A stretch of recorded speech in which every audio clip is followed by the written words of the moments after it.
বিল গেটসের ব্যর্থতা থেকে শুরু সফলের পথে। আজ আমরা সবাই বিল গেটসকে চিনি বিশ্বের অন্যতম ধনী ও সফল উদ্যোক্তা হিসাবে, কিন্তু তার শুরুটা এত সহজ ছিল না।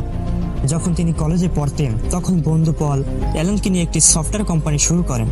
নাম ছিল টোকোডেটা। তাদের প্রজেক্ট ছিল একটি কম্পিউটার বানানো, সেটা ট্রাফিক ডেটা বিশ্লেষণ করবে। তারা সেই প্রজেক্ট নিয়ে অনেক সরকারি অফিসে গেলেও কেউ গুরুত্ব দিল না। তাদের মেশিন ঠিকমতো কাজই করলো না। টোকোডেটা পুরোপুরি ব্যর্থ হয়। অনেকেই বলছে তোমাদের দিয়ে কিচ্ছু হবে না, কিন্তু বিল গেটস থামেনি।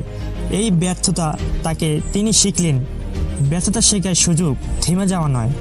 এরপর 1975 সালে তিনি ও পল মিলে শুরু করেন মাইক্রোসফট। ছোট ঘর থেকে শুরু হওয়া সেই মাইক্রোসফটের কোম্পানি আজ কোটি কোটি ডলারের প্রতিষ্ঠান। ঠিক একই বন্ধু। হ্যাঁ বন্ধু, তোমাকেই বলছি, প্রথম চেষ্টায় ব্যর্থতা হওয়া সমস্যা নয়, থেমে যাওয়াই সমস্যা। ব্যর্থতা তোমার শেষ নয়, বরং সাফল্যের প্রথম ধাপ।